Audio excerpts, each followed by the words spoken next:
The dock creaked beneath my boots as I coiled the last of the line around the cleat.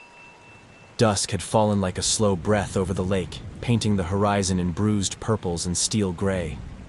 A chilled wind whispered off the water, stirring ripples that tapped gently against the hull of my boat.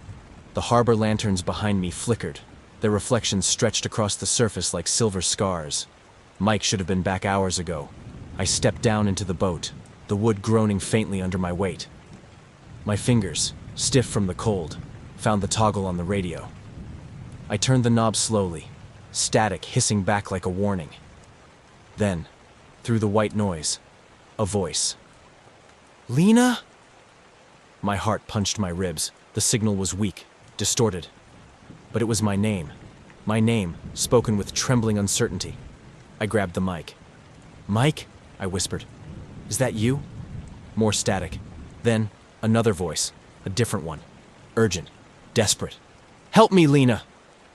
The transmission cracked apart like glass under pressure. I whipped around. The lake was empty, dark, still. No other boat, no lights. "Where are you?" I said, nearly shouting, my breath visible now. I turned the boat away from the dock, the motor purring as I guided it into deeper water. The night was swallowing everything. Then came the final transmission, fragmented but clear. "Near the reeds. Please." I grabbed the flashlight from the console and aimed it toward the shoreline. The beam cut through the darkness, slicing shadows across the water, and then I saw them. Two pale legs, unmoving, protruding from the reeds. I gunned the throttle. The boat jolted, skimming the lake's surface. I didn't feel the cold anymore. I didn't feel anything except the weight in my chest. The mic crackled again. My name, whispered over and over, sometimes in Mike's voice, sometimes mine. Then came a soft splash, too close. I swung the flashlight to my right. Mike. He was crawling over the starboard side, soaked to the bone, his face pale and blue-lipped. He collapsed onto the deck in front of me, eyes half-lidded. "Mike, I'm here," I said, dropping beside him. He moaned something unintelligible and shivered violently. I pressed my fingers to his neck. His pulse was slow, thready. My hands were trembling as I fumbled for the rescue flare tucked beside the seat. I struck it. A green fire erupted into the sky, screaming upward until it burst into a bloom of sparks. The eerie light spilled over the lake, casting everything in a sickly glow. For a moment, the shoreline gleamed like glass. And in that reflection, just for a second, I saw a face. Pale, familiar, smiling up at me from beneath the surface. Mike coughed, then opened his eyes. They were clouded, unfocused. "It's here," he rasped, voice cracking. "Behind you." I turned around. Nothing. Just reeds, swaying slightly. But there was no breeze. And then the boat began to slow. Not from the engine. That was still running. No. It was as if something beneath us had pressed against the hull. I blinked, and in the distance, I saw the marina lights again. I steered toward them, Mike's cold hand in mine. He didn't speak again. The radio gave one last hiss of static, then fell silent. As we pulled into the dock, I didn't dare glance back over the water. But even with the engine off and the night quiet around me, I heard it again. A whisper. "Lena." Soft. Faint. Coming from the lake. From the dark. I turned around. Nothing. Just the reeds, tall and dark, shivering gently in the breeze. But the air was still. I held the flashlight steady, scanning the bank again. No figure. No face. Only the whisper of the lake licking the shore. Behind me, Mike moaned. I rushed back to him. He was curled on his side now, his lips moving slightly, breath shallow. I leaned close. "They're still there," he mumbled. Beneath the line. "Mike, wake up," I said, shaking his shoulder. His skin was icy, but the green glow from the flare was fading, and the dark closed in again. I tried the throttle. The engine didn't respond. The boat had stopped moving, but I hadn't pulled the kill cord, and the propeller still churned gently beneath us. I tried again. Nothing. It was like something had its hand on the hull. We weren't drifting. We were being held.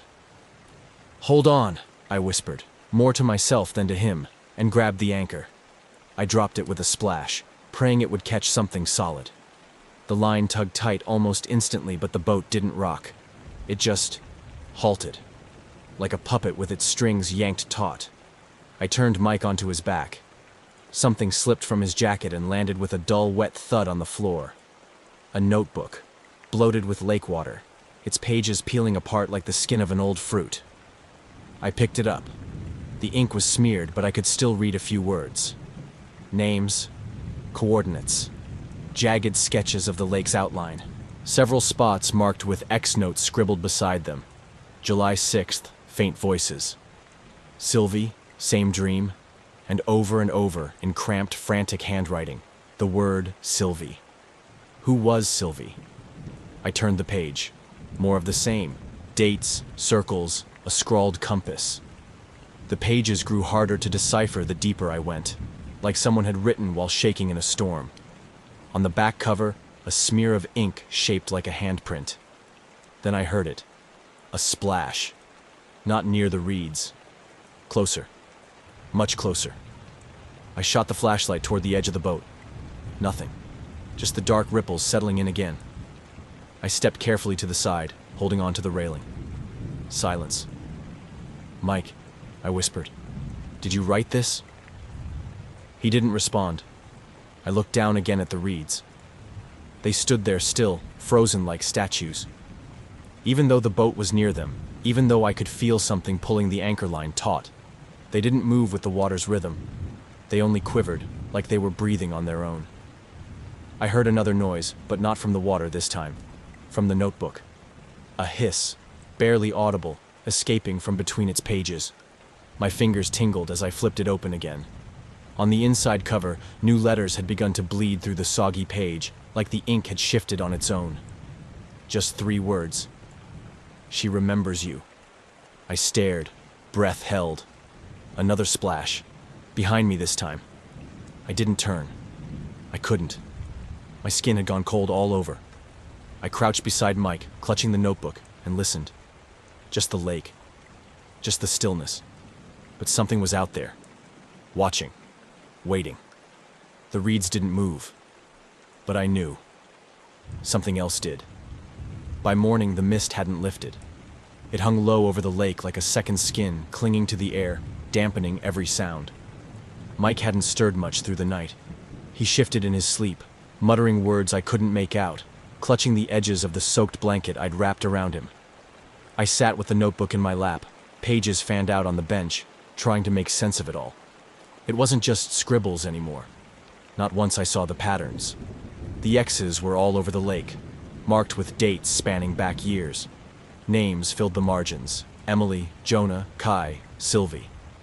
But only one name was underlined, again and again. Sylvie. Next to one X was a crude sketch of a shoreline and a tiny boat, like ours, half sunk. A note scrawled beneath it read, "She followed the voice, just like us." Something clenched in my stomach. I flipped another page, and that's when I noticed the back cover had started to peel. I tore at the warped cardboard, and behind it, taped tightly, was a photo. A Polaroid. Mike was in it. Smiling, arm wrapped around a woman I didn't recognize. Her long dark hair covered part of her face, but it wasn't the smile that chilled me. It was the background. Behind them, barely in frame, was the very boat I was sitting on now. And I was in it, standing, looking at them. I dropped the photo. The boat rocked. The radio flared to life. Not static this time. Singing. A woman's voice, soft and distant, threading through the speaker in a broken lullaby. Like something a mother would hum to a child in the dark. But beneath the melody, I could hear it. A low, steady gurgle, like someone trying to sing while submerged. I turned it off, yanking the dial with more force than I meant. The voice cut out, but its echo clung to the air like fog. Mike stirred, eyes half-lidded, staring at nothing. "We weren't supposed to go that deep," he whispered. I crouched beside him. What do you mean?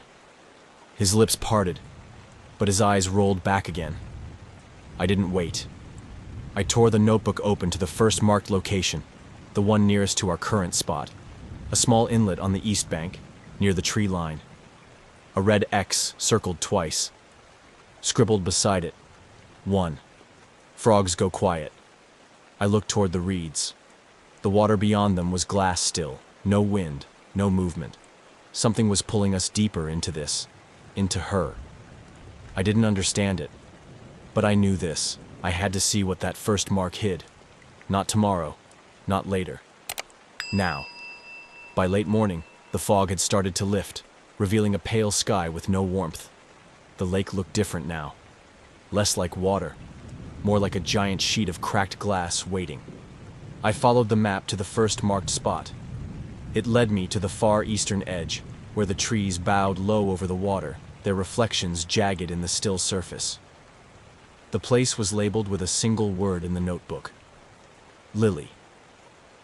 The moment I rode into the cove, the air shifted. Lilies, thousands of them, blanketed the surface like a veil, white petals limp and quiet.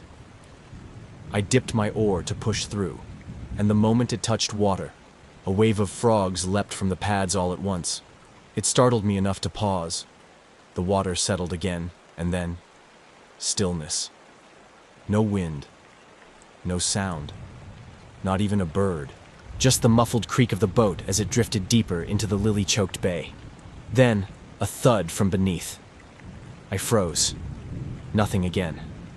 I waited, breath held, before I reached over and pulled out the long wooden pole tucked along the side of the boat. I used it to probe beneath. The lilies floated atop only a few feet of water here, but the bottom was soft.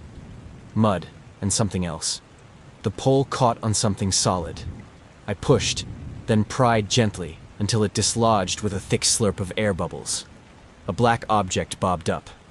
I reached for it. It was an old fishing box crusted with algae and silt.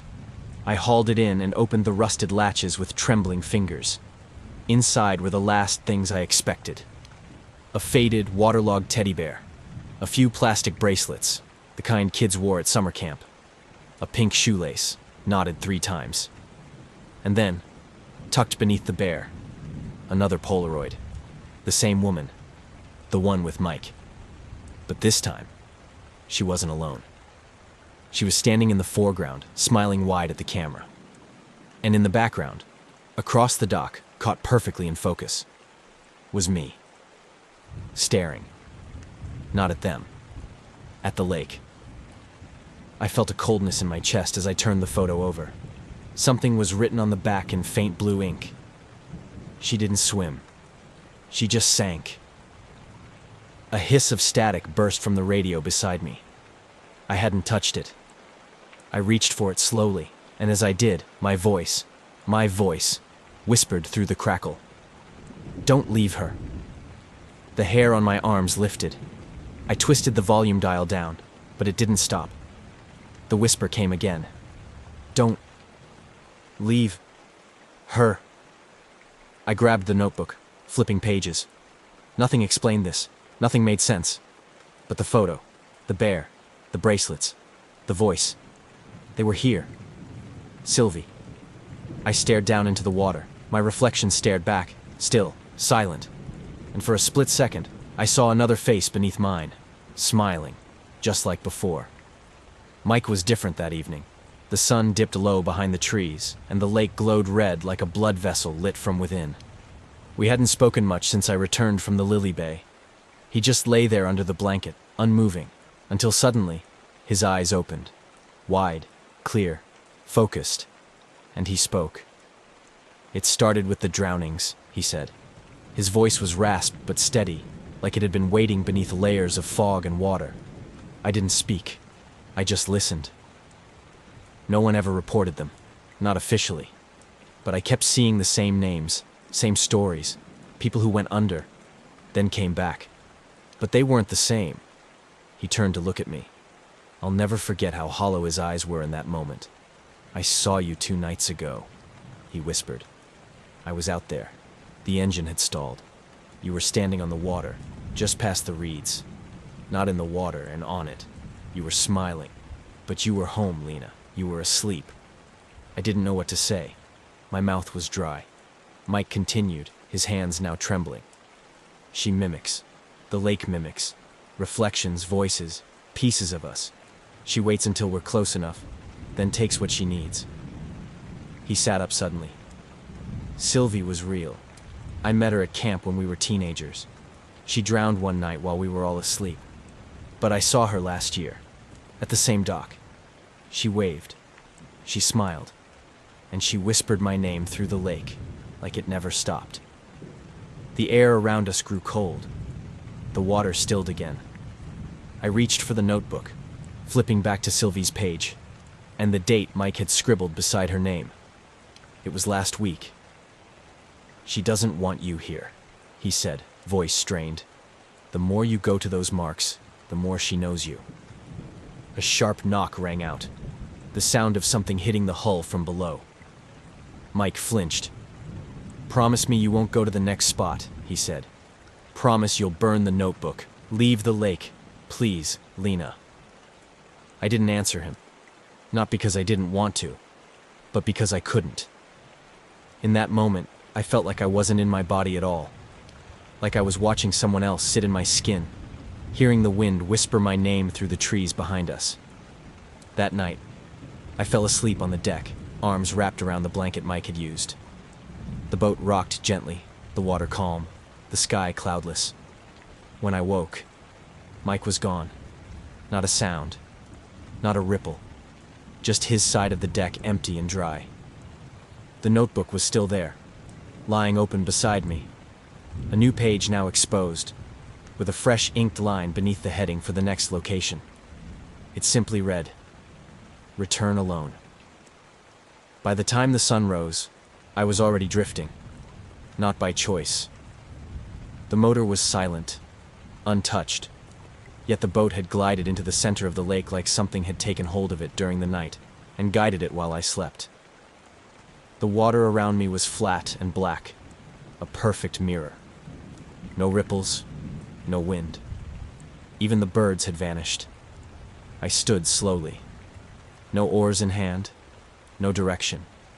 Just the notebook lying open beside my feet, pages fluttering in a breeze that didn't touch my skin. My eyes caught the reflection beneath me, but it wasn't mine. Not entirely. It looked like me. The same face, same stance. But it didn't blink when I did. It didn't tilt its head. It just stared up, smiling faintly. That smile. I'd seen it before. And then I saw something shift below the surface. Something pale. I dropped to my knees and leaned over the edge, peering into the glassy depths. There, just barely visible, was the shape of a second boat. Sunken. Its hull tilted, ropes still tethered to something deeper, anchored like a forgotten memory. I didn't hesitate. I grabbed the rope ladder and slipped into the water. Cold hit me like a slap, but I kept going, diving straight down. The deeper I went, the clearer it became. The boat wasn't rotted or ancient. It looked just like mine. The same markings, the same green stripe along the edge. Inside it, tangled in old ropes, were bones. Human. At least 3 skeletons. Slumped, clutching rusted flare casings. And something else. A radio. Still glowing red. Still whispering. It repeated 2 voices over and over, soft as a lullaby, and completely wrong. My voice. Mike's voice. Saying each other's names like we were calling out in a loop, never reaching the surface. I grabbed the side of the sunken boat and pulled myself closer. That's when I saw it. A waterlogged notebook, its cover flapping like a heartbeat. I reached for it. The moment my fingers touched it, the voices stopped. Everything stopped. The notebook flipped itself open, pages churning in the underwater current, until it landed on the final entry. Scrawled across the page, in Mike's handwriting, or something pretending to be Mike, were the words, "She's the last one. Lena must remember." I kicked off the wreck and surged toward the surface, lungs burning, ears ringing. I broke through into air that no longer felt like air. It was thick with fog. The boat had moved again. And I wasn't alone. The reflection in the water below followed my movements exactly now, too perfectly. But as I climbed back on board, I saw something that made my legs buckle. The reflection had no shadow, only that same, thin, unbroken smile. I don't know how long I sat there, soaked, trembling, staring into the mirror of the lake that no longer showed just me. Fog rolled in around the boat without warning, not drifting like mist, but rising, thick and deliberate, swallowing the water, the air, the horizon. It wasn't fog you breathed. It was fog that watched. The motor was dead. The oars were gone. And I was alone. At least I thought I was. Then the whispers began. First, just one. My name, soft and distant. Then another. And another. Until my name echoed from every direction, whispered in my own voice, overlapping like a broken recording loop. Lena. Lena. Don't go. Come back. Leave her. Join me. Each one sounded like me. Slightly different. Slightly off. Like they were stitched from memories that didn't belong to this world anymore. I grabbed the notebook and flipped frantically through the soggy pages. The ink was running now, names blurring, maps bleeding into chaos. On the inside cover, a fresh message had appeared in sharp black lines. You were never the first. The beacon from the marina appeared suddenly ahead, its familiar orange glow pulsing faintly through the fog. I picked up the emergency light and started rowing, though I hadn't seen the oars seconds before. Every pull through the water felt wrong, like the lake was dragging me sideways. The beacon moved, to the left, then again, behind me. I stopped rowing. The fog pulsed once more, and the water began to glow beneath me. Not brightly, but dim and silvery, like moonlight shining from below. And then they rose. Dozens of them. Faces under the surface, some twisted in agony, some calm, some smiling. All of them looking up, all of them me. Their eyes followed me as the boat drifted. Their mouths moved in sync, lips parting with the same words I was hearing whispered through the fog. A splash at the stern. I spun around, and there he was. Mike, dry, clean, standing calmly like he'd never left, like he'd never drowned or shaken or bled or begged. This is where it began, Lena, he said. His voice was perfectly clear, too clear. It's your turn. I shook my head. What is this? I asked, backing away. You wanted to know. You kept looking. You went to every mark, every memory. You heard the voices. You followed them. This isn't real, I whispered. It doesn't matter anymore. He reached out his hand. Behind him, the lake began to churn.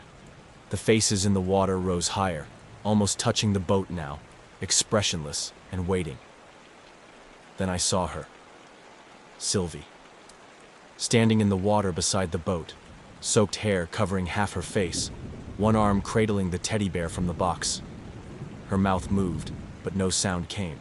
Still, I heard it clearly. Inside me, through me. Don't leave me again. Mike smiled wider, his eyes shimmered black. You remember now.